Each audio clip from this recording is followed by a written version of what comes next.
que até a função principal de uma igreja local precisa de outra pessoa. Não tem Deus, não existe isso. Deus falou comigo, que bom. Uma vez chegaram para Spurgeon e falaram: Spurgeon, Deus me disse que eu devo pregar na sua igreja. Ele: que bom, quando Deus me avisar, você prega. Porque as pessoas querem um contato direto, uma fala direta, e elas têm as escrituras. Continuamos. Até os diáconos foram escolhidos pela igreja. Ali em Atos 6, note que não existe cristianismo solitário. Eu sou um lobo solitário no cristianismo. Não existe isso. Atos 6. Mas tem problema na igreja. Mas claro que tem problema na igreja, é óbvio que tem. Um monte de gente pecadora junto, o que vai sair? Um monte de gente pecando. É o que vai sair. Atos 6, versículo 1 em diante.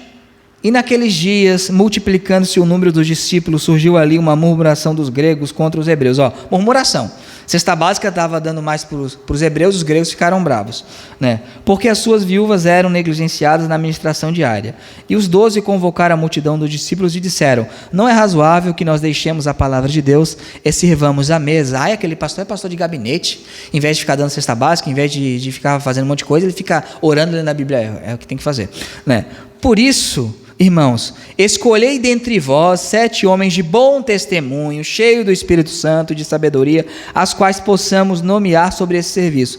Mas nós nos entregaremos continuamente à oração e ao ministério da palavra. E este parecer agradou a toda a multidão, e eles, a multidão, escolheram Estevão, homem cheio de fé, e vai.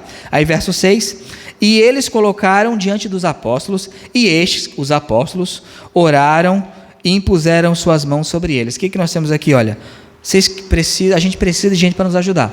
Vamos colocar a gente no serviço. Aí vem o termo diácono. O que aconteceu? Escolham entre vocês homens cheios de Deus. Eles escolheram e apresentaram os apóstolos. Pode ser? Então vamos ordenar eles apóstolos. Nota que, eu me sinto diácono.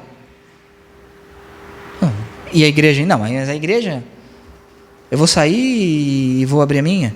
Nota aqui que houve tanto a liderança dos apóstolos, que não escolheram sozinho, porque é uma coisa interessante. Eu não posso impor um pastor a uma igreja que não reconhece que esse é pastor, ou impor um diácono a uma igreja que essa igreja não reconhece que ele tem chamado diaconal. Não tem como fazer isso. A igreja entendeu, reconheceu, e a igreja então fez o quê? Apresentou, e eles então impuseram as mãos. Aqui um adendo, né? Os irmãos sabem disso. Eu sei que é moda, todo mundo faz, vamos levantar as mãos, impor as mãos. A gente vê na Bíblia, imposição de mão é para a ordenação de serviço de liderança na igreja. Não é para impõe a mão sobre a sua casa, a direção da sua casa, impõe a mão sobre isso, sobre aquilo outro. No texto bíblico, a imposição de mãos é para a ordenação. E quem impõe as mãos são os anciãos, os presbíteros, os pastores das igrejas, ok? Fechado parênteses, a gente observa o seguinte: o diácono, ele é escolhido pela igreja. O nosso tesoureiro, no caso, tesoureiras, né? Primeiro secretário, bem que a nossa igreja não é tão grande, então tem que ir, porque é esses que tem, né? Tem que ser esses mesmo, né? Mas a igreja tem que decidir votar. Por quê? Porque não fazemos nada sozinho. Porque é o princípio batista bíblico. O Espírito Santo habita em quem? Em cada um. Então o Espírito Santo vai orientar a igreja inteira a tomar a melhor decisão. Afinal, não tem um mini papa aqui na frente, é um servo de Deus como vocês são. Dito isso, Cristo habita na igreja e o nosso serviço se dá através da igreja local. Abram em Efésios 3:21.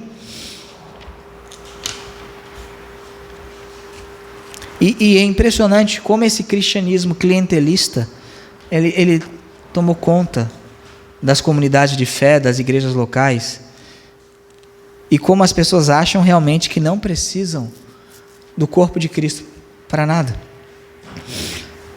Efésios 3:21 diz o seguinte: a Cristo seja a glória aonde? Na igreja. Você não glorifica a Deus sozinho. Nós não glorificamos a Deus sozinho. Deus não é glorificado com a minha vida, com o meu ministério sozinho. Não é. Isso não ocorre. A menos que você seja William Carey, que vai para a Índia no século 17, plantar o evangelho lá, e você vai ficar sozinho 8 anos até ter um convertido, vai perder mulher, esposa, filhos, né? Mas não é o caso. Então, nós não glorificamos a Deus sozinho. Nós não somos tão bons assim. Deus é glorificado, Cristo é glorificado na igreja do Senhor. Existe uma frase que é verdadeira e falsa ao mesmo tempo. Não há salvação fora da igreja. Ela é falsa porque quem falou isso, a igreja romana entende que não há salvação fora da instituição católica. Ela é falsa, mas ela também é verdadeira. Porque todo aquele que se converte verdadeiramente, ele pertence à igreja do Senhor. Então ele vai estar junto com a igreja do Senhor. Note que eu falei, não disse que ele é a igreja, eu disse que ele pertence à igreja. Então nós precisamos de ajuda para servir ao Senhor. Dito isso, a gente então vai para a conclusão. Como devemos tratar esses homens e mulheres piedosos que Deus coloca em nossa frente e que nos ajudam? Primeiro, cuidando de suas necessidades físicas, versos 26 ao 28. Porque ansiava por todos vós, e estava muito angustiado. Crente sente angústia, né? Ansiava, tinha saudade, porque tinhais ouvido que ele estivera doente. Quem estava doente? Epafrodito estava doente, e de fato esteve doente. Crente fica doente? Fica.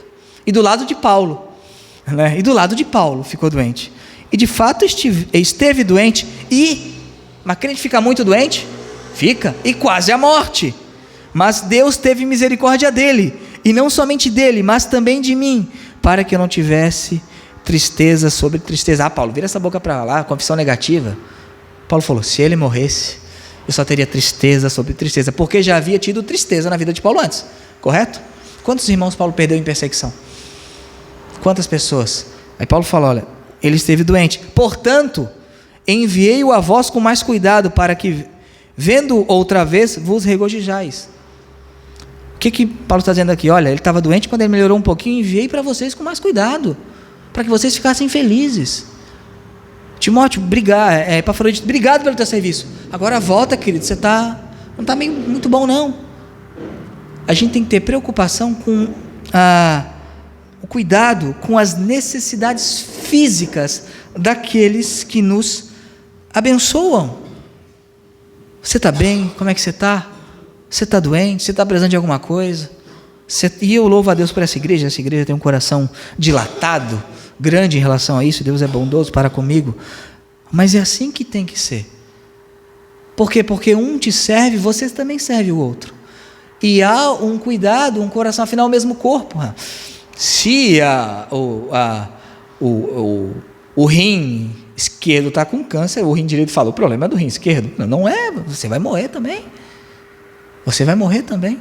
Então nós precisamos demonstrar cuidado com as necessidades físicas dessas pessoas. E o pessoal vai falar testemunho de missionário no campo. Não é bonito quando a gente ouve testemunho de missionário e missionário passa necessidade. É vergonhoso. Aquele homem de Deus, por quê? Porque estava sem nada. Como? Isso é vergonhoso, né? Isso é vergonhoso. O pastor, o missionário andou a pé porque não tinha mais dinheiro para botar gasolina no carro. Isso é vergonhoso. Não é para ser assim. Não pode ser assim.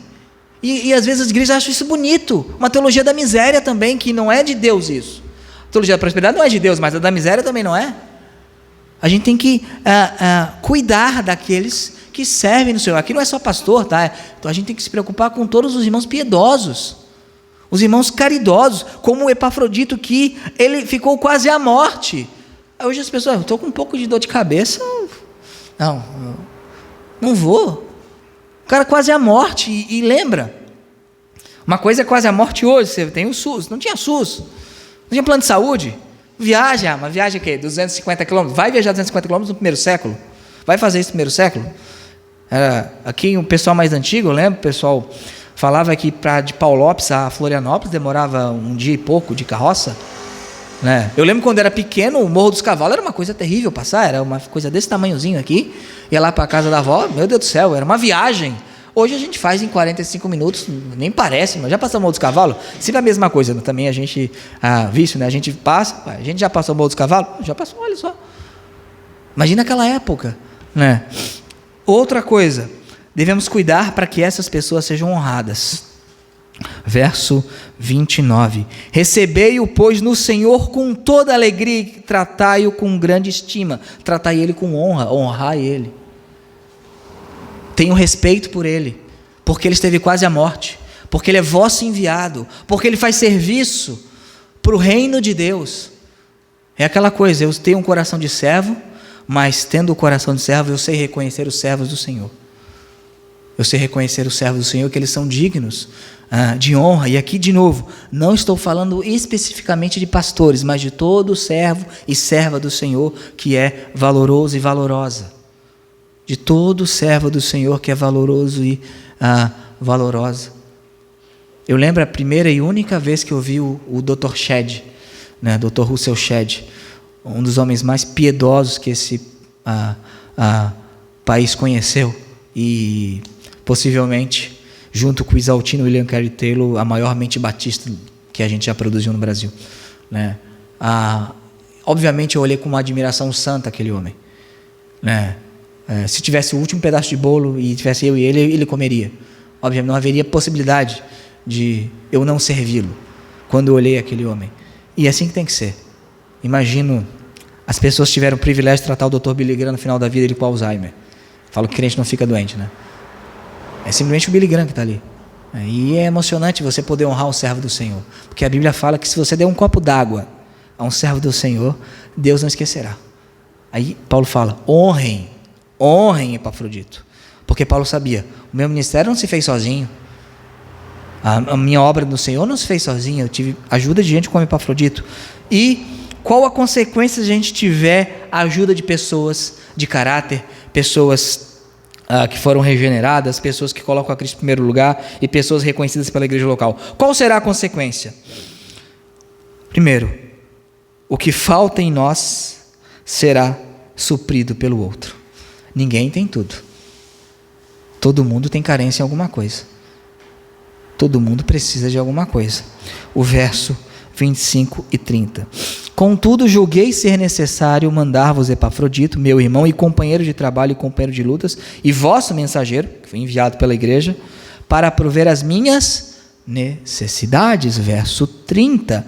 Porque pela obra de Cristo chegou até bem próximo da morte, não fazendo caso da sua vida, para suprir a falta do vosso serviço para comigo. O que estava acontecendo? Paulo estava na cadeia. E na cadeia você não ganhava comida como hoje. O que tinha que acontecer? Alguém tinha que sustentar Paulo. E a igreja não conseguia. A igreja estava faltando com esse serviço. Paulo fala, falta do vosso serviço. E o que a igreja faz? Envia Epafrodito para suprir uma necessidade de Paulo, que no caso aqui era uma necessidade financeira material. Agora, não tinha Pix. Não tinha como falar para a tesoureira, não sei o que, um Pix, não tinha como fazer isso. Né? Tinha que mandar alguém.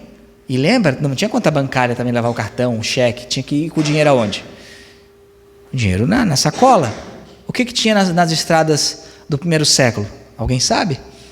Salteadores, ladrões, assassinos.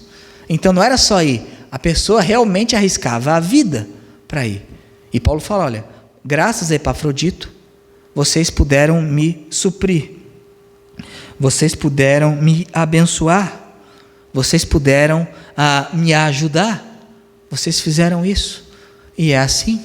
Nem todo mundo canta, nem todo mundo toca, nem todo mundo prega, nem todo mundo é bom administrador nas finanças, nem todo mundo tem o zelo e cuidado com o templo, o local onde o povo de Deus se reúne. São capacidades diversas outras, e um vai suprindo o outro. Imagina só, todo mundo pregador. Ia ser terrível, assim, terrível, tá louco, né?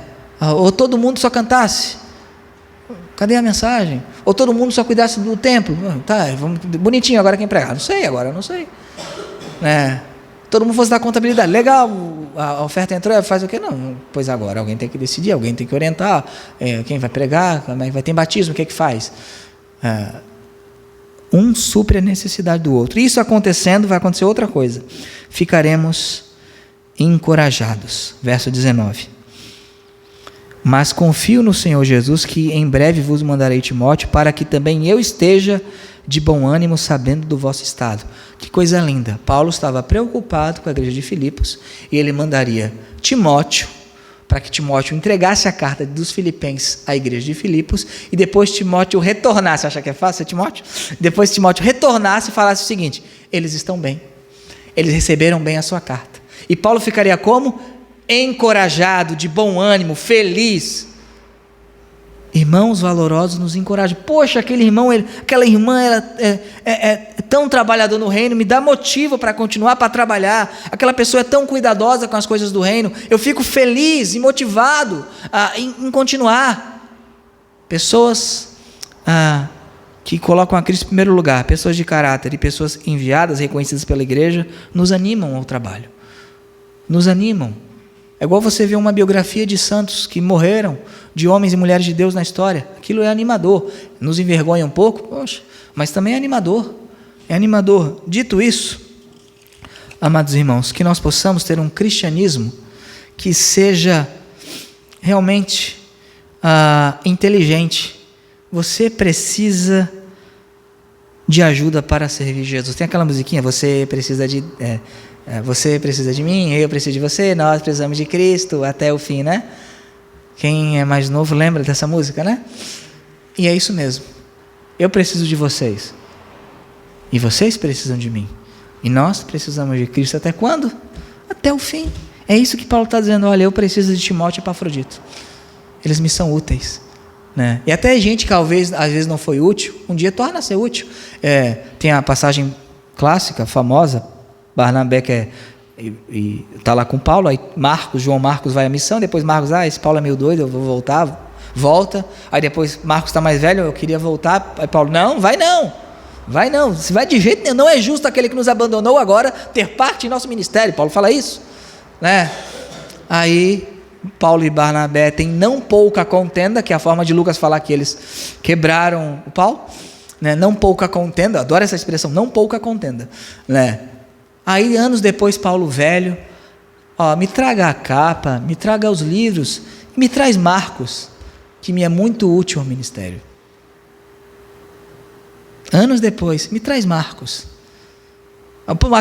Marcos, me é muito útil, mas Marcos aprendeu com Barnabé e depois aprendeu com Pedro. Aí Paulo fala, não tem como eu dizer que esse Marcos não é útil. Eu preciso de Marcos. A gente precisa um do outro. Vamos ficar em pé e vamos cantar agora um hino. Que o Senhor possa nos avivar, porque isso é avivamento, essa noção de comunidade.